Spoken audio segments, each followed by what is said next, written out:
से कहते हैं ना मुंह फट, ट्रम्प बेसिकली मुंह फटा है, लेकिन वैसे एग्जैक्टली वो उसके दिल में जो होती है ना वो बात वो कर देता है, लेकिन दिल का जो है ना वो कहीं ना कहीं बहुत अच्छा मैंने उसको पाया। भैया आप देखें कि वो बंदा जो है ना हिजाब की आपने बात की ना सबसे पहले, तो उसी ने ही मुस्लिम्स को ये अथॉरिटी दी है कि भाई हमें कोई प्रॉब्लम नहीं है, जो जिस तरह का उसका दिल करता है लिबास पहनना चाहे वो पहने। ये ट्रम्प के रिमार्क्स हैं हिजाब के ऊपर। जो लिबास पहनना चाहे, जिस तरह वो खाना चाहे, रहना चाहे, पीना चाहे, हर एक को आज़ादी होनी चाहिए। पहले सऊदी अरब में भी हुआ तो उस पर कुछ ज़्यादा बातें नहीं की गई, हालांकि उस पर भी बात पहले करनी चाहिए थी कि भाई नहीं बैन होना चाहिए था। उसके बाद आप स्विट्ज़रलैंड चले जाएं, कई ऐसी कंट्रीज़ है। देखिए पिछले दिनों एक ईरान में एहतजाज हुआ, लड़की अंडर गारमेंट्स के अंदर कर रही थी। नो डाउट वहाँ पे पॉपुलेशन का हिसाब होता है कि इंडिया में आपको पता 1.2 बिलियन जो है ना, बिजनेस पॉइंट ऑफ व्यू भी एक कह सकते हैं कि मैटर करता है, लेकिन पॉपुलेशन की बात है कि भाई जो भी आप किसी भी फॉरेन कंट्री में चले जाए इंडियन जो है ना वो आपको बहुत ज़्यादा जो है ना वो किसी तादाद में वोट पड़े हैं मेरा ख्याल ट्रम्प को इंडियंस के। तो दैट्स द रीज़न के जिस तरीके से ट्रम्प जो है ना वो इंडियंस की तरफ झुक रहा है। उसे पता है पहले तो 5.5 मिलियन वहाँ बैठे हुए हैं, उसके बाद 120 मिलियन यहाँ पे भी बैठे हुए हैं। बात करेंगे स्विट्जरलैंड की, जहाँ पर अबाया यानी कि बुर्का को बैन कर दिया गया है एंड कहा गया है कि अगर कोई फीमेल एयरप्लेन या वैसे पॉलिटिकल प्रेमिसेस के अंदर अबाया पहनते हुए या हिजाब करते हुए दिखाई दी तो उसको 1000 स्विस का फाइन चार्ज करना पड़ेगा, बल्कि देना पड़ेगा। एंड सेकेंडली अगर देखा जाए तो आपकी जो सेक्रेट प्लेसेस हैं लाइक मसाजिद वगैरह, वहाँ पर आप बुर्का पहनकर जा सकते हैं। सर क्या कहना चाहते हैं कि एक तरफ जो ट्रम्प है वहाँ पर उनकी रिपब्लिकन पार्टी के अंदर बहुत सारे हमें इंडियन ओरिजिन नज़र आ रहे हैं। फॉर एग्जाम्पल काश की बात कर लें, वो मे भी सुनने में आया कि शायद CIA या FBI के हेड बनते हुए दिखाई दे रहे हैं। उसके बाद उनके पास हमें रामस्वामी नज़र आते हैं और भी बहुत सारे, और एक खालिस्तानी भी नज़र आ रही है उसके अंदर। तो ट्रम्प का कितना ज़्यादा जो झुकाव है वो भारत की तरफ नज़र आ रहा है, और आने वाले दिनों में जो ट्रम्प हैं वो इंडिया के लिए क्या कुछ करेंगे। एंड ये जो बुर्का बैन करने की बात की जा रही है, क्या लगता है सच में बुर्का बैन हो जाएगा वहाँ पर? देखिए सबसे पहले तो ये जो इकदाम है इसको कंडेम करते हैं कि यार नहीं होना चाहिए। देखिए हर एक को आज़ादी होनी चाहिए, जो उसका करना, जो लिबास पहनना चाहे, जिस तरह वो खाना चाहे, रहना चाहे, पीना चाहे, हर एक को आज़ादी होनी चाहिए। पहले सऊदी अरब में भी हुआ तो उस पर कुछ ज़्यादा बातें नहीं की गई, हालांकि उस पर भी बात पहले करनी चाहिए थी कि भाई नहीं बैन होना चाहिए था। उसके बाद आप स्विट्ज़रलैंड चले जाएं, कई ऐसी कंट्रीज़ है। देखिए पिछले दिनों एक ईरान में एहतजाज हुआ, लड़की अंडर गारमेंट्स के अंदर कर रही थी। तो देखिए हर एक को आज़ादी होनी चाहिए, जिस तरीके से वो चाहे राय पेश करना चाहे, चाहे लिबास पहनना चाहे, चाहे अपना रिलीजन करना चाहे। तो मैं ये एक्ट जो मैं समझता हूँ कि गैर अखलाकी एक्ट है, ऐसा नहीं होना चाहिए। लेकिन अब यहाँ पर ये भी तो बताया गया है ना कि चले आप जो एयरप्लेन्स वगैरह हैं या कोई पॉलिटिकल प्रेमिसेस हैं वहाँ पर नहीं पहन सकते, लेकिन आप अपने सेक्रेट प्लेसेस यानी कि मसाजिद वगैरह में पहन के जा सकते हैं। तो इस किस्म की आज़ादी दी जा रही है, तो इस हद तक तो फॉलो कर लेना चाहिए रूल को। नहीं, ऐसे कैसे फॉलो कर लेना चाहिए? देखें इस्लाम में है कि औरत जो है वो नहीं बिना मतलब अबाए के नहीं निकलती, तो उनको चाहिए जैसे चाहे एयरपोर्ट पे जा रही हैं, चाहे जहाँ भी जा रही हैं, हाँ उनको आज़ादी दी जाए। अगर वो नहीं पहनती उनकी चॉइस है, लेकिन उनको फोर्स नहीं करना चाहिए कि आप नहीं पहनेंगी। दूसरा आप आ जाए मसाजिद वगैरह में, वो तो देखिए उनका राइट है, वो जो मर्जी करे वहाँ पहन के जाएँ ना जाएँ। इवन के मैं समझता हूँ कि ये ज़ाती राय होनी चाहिए, ये इंडिविजुअल राय। कभी भी गवर्नमेंट जो है ना आपके ऊपर ऐसा लात थोप नहीं सकती, पाकिस्तान में भी नहीं थोप सकते। आप हर लड़की के ऊपर नहीं ये लगा सकते कि बाया पहनो, क्योंकि यहाँ पे अक़लियतें हैं, जिसकी जो चॉइस है उसे वो करने दिया जाए। इस तरीके से सेम एज इट इज़ मैं कहता हूँ दुबई, सऊदी अरब या इवन के स्विस जो है वहाँ पे भी यही होना चाहिए। ट्रम्प की बात करेंगे, ट्रम्प की रिपब्लिकन पार्टी, हालांकि लोग डेमोक्रेटिक पार्टी को ज़्यादा सपोर्ट करते हुए दिखाई देते हैं, लेकिन इस बार जब डोनाल्ड ट्रम्प दोबारा पावर में नज़र आए हैं तो इंडिया क्यों हो रहा है इतना ज़्यादा? नो डाउट वहाँ पे पॉपुलेशन का हिसाब होता है कि इंडिया में आपको पता 1.2 बिलियन जो है ना, बिजनेस पॉइंट ऑफ व्यू भी एक कह सकते हैं कि मैटर करता है, लेकिन पॉपुलेशन की बात है कि भाई जो भी आप किसी भी फॉरेन कंट्री में चले जाए इंडियन जो है ना वो आपको बहुत ज़्यादा जो है ना वो किसी तादाद में वोट पड़े हैं मेरा ख्याल ट्रम्प को इंडियंस के। तो दैट्स द रीज़न के जिस तरीके से ट्रम्प जो है ना वो इंडियंस की तरफ झुक रहा है। उसे पता है पहले तो 5.5 मिलियन वहाँ बैठे हुए हैं, उसके बाद 120 मिलियन यहाँ पे भी बैठे हुए हैं। इनसे भी मदद चाहिए, उनकी सपोर्ट भी चाहिए, तो भाई वो झुकेगा। और उनकी इकॉनमी अगर आप देखें वो ज़ाहिर सी बात है इंडिया की अभी टॉप पे चल रही है। इंडिया और अमेरिका मिलकर अगर काम करेंगे तो भाई ये बाकी मेरा ख्याल दुनिया की जितनी कंट्रीज हैं उन पर भारी पड़ सकते हैं। पॉपुलेशन इनकी ज़्यादा है, टेक्नोलॉजी इनके पास है, उसके बाद इनकी ग्रोथ रेट चेक करें जिस तरीके से वो डे बाई डे आगे जा रहे हैं, तो मेरा ख्याल दोनों एक दूसरे के लिए लाज़िम मलज़ूम बन चुके हैं। बिल्कुल आपकी बात सही है कि ट्रम्प के आने से इंडिया एंड अमेरिका के रिलेशंस काफ़ी अच्छे दिखाई दे रहे हैं। स्पेशली अगर देखा जाए तो ट्रम्प काफ़ी ज़्यादा बेनिफिशियरी प्रूफ होने वाले हैं इंडिया के लिए, इंडिया अमेरिका के लिए होने वाले हैं, क्योंकि अगर देखा जाए तो बहुत सारी चीज़ें ऐसी जो चीपर लेवल पर मिलने वाली हैं। एंड सेकेंडली अगर देखा जाए तो ट्रम्प सुनने में आए कि बहुत सारे रेसिस्ट भी हैं वो। एंड देखा जाए तो जहाँ से उन्होंने अक्सरियत से वोट जीते हैं वहाँ पर मोस्टली आपको ब्लैक्स नज़र आ रहे हैं, अफ्रीकन नज़र आ रहे हैं या इंडियन ओरिजिन नज़र आ रहे हैं, तो वहीं से वोट भी ज़्यादा ले लिए हैं। फिर लोग उनको रेसिस्ट क्यों कह रहे हैं, जबकि यहाँ पर इस बार ट्रम्प टोटली कह रहे हैं कि मैं कुछ ना कुछ करने वाला हूँ। And specially bar bar Israel का मुद्दा काफ़ी ज़्यादा उठाया जा रहा है, जिसे कहते हैं ना मुंह फटे। ट्रम्प बेसिकली मुंह फटा, लेकिन वैसे एग्जैक्टली वो उसके दिल में जो होती है ना वो बात वो कर देता है, लेकिन दिल का जो है ना वो कहीं ना कहीं बहुत अच्छा मैंने उसको पाया।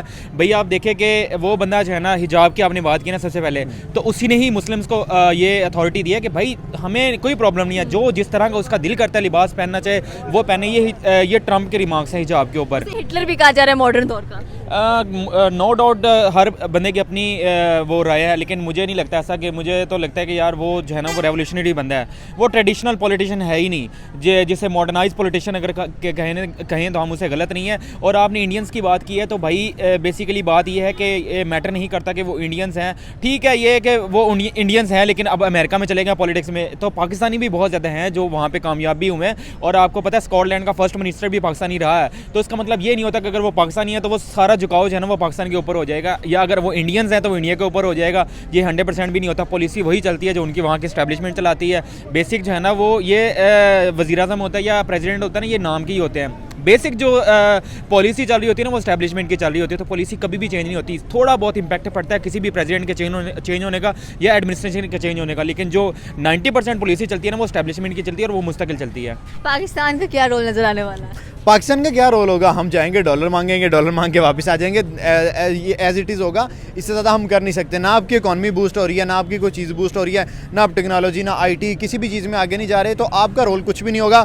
आप सिर्फ खामोश तमाशा ही बैठे होंगे, जो जैसे ये आवाम खड़ी हुई है ऐसे तमाशा ही बनेंगे और कुछ भी नहीं आप करेंगे। अदरवाइज़ आप इंडिया की तरफ चले जाएँ तो भाई उनका पूरा किरदार अदा होगा। ज़ाहिर सी बात है कि दो स्टेट्स एक दूसरे के लिए लाजमी है। अब इंडिया की इतनी पॉपुलेशन है, अमेरिका कोई प्रोडक्ट बनाएगा तो इंडिया में लॉन्च करेगा, अमेरिका की इकॉनमी बूस्ट करेगी और इंडिया को एक अच्छा प्रोडक्ट मिलेगा। सेम एज इट इज़ होगा, इंडिया बनाएगा वो अमेरिका में भेजेगा। तो भाई इन दोनों के मफादात जुड़े हैं। और ट्रंप पे भाई ये बात करना मैं भी चाहता हूँ कि वो किसी के जाके मैटर जो है ना उसमें इंटरफेयर नहीं ज़्यादा करता। अफगानिस्तान के अंदर अगर वार खत्म हुई है तो उसमें ट्रंप का बड़ा हाथ है। उसने कहा कि हम क्यों जाके अफगानिस्तान के अंदर लड़ रहे हैं, ख़त्म करो इस चीज़ को। और देखें वो अपनी फोर्सेस को वापस ले गया। और अभी जो यूक्रेन के साथ हो रही है वॉर, रशिया और यूक्रेन की, तो उसमें भी उसने कहा कि भाई हम जो है ना वो एड देते हैं। जब भी ज़ेलेंस्की जो है ना वो यूएसए में आता है तो 60 बिलियन जो है ना वो लेके चला जाता है। कहता है 60 बिलियन अमाउंट, तो वो इतना हैरान और परेशान हो गया। तो कहता है कि जब मतलब पीस जो है ना वो पैसे देने से कुछ भी नहीं होता। अगर आपने पीस लाना है, बेसिकली यूएसए ही वॉर स्टार्ट की हुई थी ना, अगर एक बंदे को आप जो है ना वो एक फ्री को आप अमाउंट एड दे ही जा रहे हैं, तो इसका मतलब ये है कि वॉर बढ़ी जा रही है, बजाय इसके कि आप जो है ना वो वॉर को ख़त्म करने की तरफ जाएं। तो अब ट्रंप जो है ना वो कह रहा है कि एड हम बंद करेंगे और वॉर को ख़त्म करने की कोशिश करेंगे। ज़ेलेंस्की को कॉल करूँगा, व्लादिमीर पुतिन को कॉल करूँगा। तो जाहिर बात है अल्टीमेटली जो है ना वॉर ख़त्म करने की कोशिश करनी चाहिए, ना कि आप जो है ना वो एक फ्री को एड दे के उनको वेपन सप्लाई करके जो है ना वो खूनी मैदान बना दें। एग्जैक्टली यहाँ से बात करेंगे, ट्वीट्स की गई जब कह लेंगे डोनाल्ड ट्रंप ने अपनी जो प्रेसिडेंशियल है उसकी गद्दी संभाली है, एंड वहाँ पर हर किसी की ट्वीट का जवाब दिया है ट्रंप ने। सबसे पहले तो इंडियन प्राइम मिनिस्टर की बात आती है, फिर से कि नरेंद्र मोदी ने ट्वीट किया एंड स्पेशली कॉल गई ट्रंप की तरफ से उनको। एंड सेकेंडली बात करेंगे कनाडा के जो प्राइम मिनिस्टर है जस्टिन, उनकी तो अभी तक जवाब ही नहीं दिया ट्रंप ने। देखें अगर बात करें कनाडा तो अमेरिका की वैसे भी इतनी ज़्यादा कुछ आपस में बनती इंडिया की भी दुश्मनी चल रही है। इंडिया देखें, अगर इंडिया की भी चल रही है। और दूसरा मोदी ने तो व्हाइट हाउस पहुंचने से पहले कॉल कर दी थी ट्रंप को। और यार इन दो पे बात करना तो बनता ही नहीं इस वक्त। ये तो बिल्कुल ऐसे जैसे दो फिंगर्स क्रॉस्ड हैं, इसी तरीके से एक दूसरे के साथ हैं। और कनाडा का मेन मसला खालिस्तान वाला ही चल रहा है, क्योंकि इंडिया उनके कशीदगी है। तो ट्रंप ने भी सोचा होगा कि भाई क्यों ऐसी फड्डे के अंदर अड़ना है, सुकून से चुप करके उसको मोदी को जवाब दो और साइड पे होकर खड़े हो जाओ और देखो क्या बनता है। ऐसे ही बांग्लादेश के अंदर जो हमें कंट्रोवर्सीज दिखाई दी, वहाँ पर जो हिंदुओं के साथ हुआ, क्रिश्चियंस के साथ हुआ, सबके साथ मतलब कि उन्होंने स्पेशल ट्वीट करके कहा कि मैं इसकी मजम्मत करता हूँ। फिर कनाडा के अंदर जो हिंदुओं के साथ हुआ, बांग्लादेश के हिंदुओं के साथ वहाँ पर उनके टेम्पल्स को मतलब कि डिस्ट्रॉय किया जा रहा है, वहाँ पर भी ट्रंप ने ट्वीट किया है। तो मतलब आई थिंक सो कि मुझे लग रहा है कि इस वक्त जो ट्रंप है ना वो मोदी के सबसे बड़े फैन नजर आ रहे हैं। नहीं, ये एशिया की बात है कि एशिया में जो है ना वो साउथ एशिया में पाकिस्तानी और prime minister previous Imran Khan और अभी करंट जो नरेंद्र मोदी है, इन दोनों के साथ रिलेशन ट्रम्प के बहुत अच्छे रहे हैं। अब मोदी तो जो है ना वो भी है अभी भी प्राइम मिनिस्टर इंडिया का, और उसने 2020 में आपको पता होगा हाउडी के नाम से जो है ना कैंपेन भी की थी ट्रम्प की प्रेसिडेंसी की, जब ये ट्रम्प अगेंस्ट जो बाइडन लड़ रहा था वहाँ पे हार गया था। तो इस तरह के जो है ना इनके रिलेशन, एक जो है ना प्राइम मिनिस्टर अपनी कंट्री का करंट प्राइम मिनिस्टर उठ के जाता है और दूसरे प्रेसिडेंट के लिए जाके वहाँ पे कैंपेन करता है, तो दोस्ती तो बहुत ज़्यादा उनकी गहरी है। और हमारे प्राइम मिनिस्टर के साथ भी बहुत ज़्यादा थी, और जो वॉर ख़त्म करने में किरदार अदा किया था ना पाकिस्तान ने, खासतौर पर इमरान खान ने, प्राइम मिनिस्टर ने डोनाल्ड ट्रम्प के साथ, उसने बहुत तारीफ़ें की। उसके वो हमारे तल्लुकात भी बहुत ज़्यादा जुड़ गए थे। एक टाइम ऐसा था जब प्रेसिडेंट ट्रम्प था और यहाँ पे इमरान खान था, तो पाकिस्तान और अमेरिका भी बहुत ज़्यादा क्लोज है। राइट नाउ अगर इमरान खान होता है, इमरान खान कंग्रेचुलेट करता, तो आपको सबसे पहले जवाब बेशक मोदी और इमरान खान आपको इकट्ठे देखने में मिलते कि यार ट्रम्प ने फैमिली टर्म्स रिलेशंस है उनकी जो है ना, वो आपको पता है बेगम ने सेल्फी भी मांगी थी, तो इस तरह का वो पॉपुलर है, वो बहुत पॉपुलर मानता है उसको ट्रम्प। 804 जो है कैदी नंबर 804 वो एक ब्रांड बंदा है और भाई दुनिया उसकी फैन है। ये जो आपके अभी कठपुतली प्राइम मिनिस्टर हैं, ये कंग्रेचुलेट करेंगे तो वो कहेंगे निकलो, आपने क्या करना है, आज कंग्रेचुलेट कर रहे हो, कल डॉलर मांगोगे। तो आपका जो प्राइम मिनिस्टर है या जो आपकी स्टेट है, उससे ही आपकी इज्जत बनती है, हमारी उनकी खुद की इज्जत नहीं है, तो इनको कोई रिस्पॉन्स क्या देगा। बिल्कुल, ये थी पाकिस्तानी अवाम की राय के बुरखे को जो कह लेंगे ऑलमोस्ट बैन नहीं होना चाहिए स्विट्ज़रलैंड के अंदर, लेकिन अगर सऊदीया के अंदर बैन है तो हमारा कोई राइट नहीं है कि हम किसी और कंट्री में जाकर भी कुछ ऐसी बात करें। दूसरी तरफ ट्रम्प की वाह नज़र आ रही है भारत के अंदर, इंडिया के अंदर, एंड हर जगह पर अगर देखा जाए तो ट्वीट्स पे ट्वीट्स नज़र होती हुई दिखाई दे रही हैं, स्पेशली इंडियन जो पॉलिटिशियंस हैं उनकी तरफ से। तो ये पाकिस्तानी अवाम की राय थी, आपकी क्या राय है नीचे के कमेंट सेक्शन में बता सकते हैं। हमारे चैनल को सब्सक्राइब करना बिल्कुल मत भूलिएगा। तो मिलता है अगले वीडियो में, अल्लाह हाफिज़।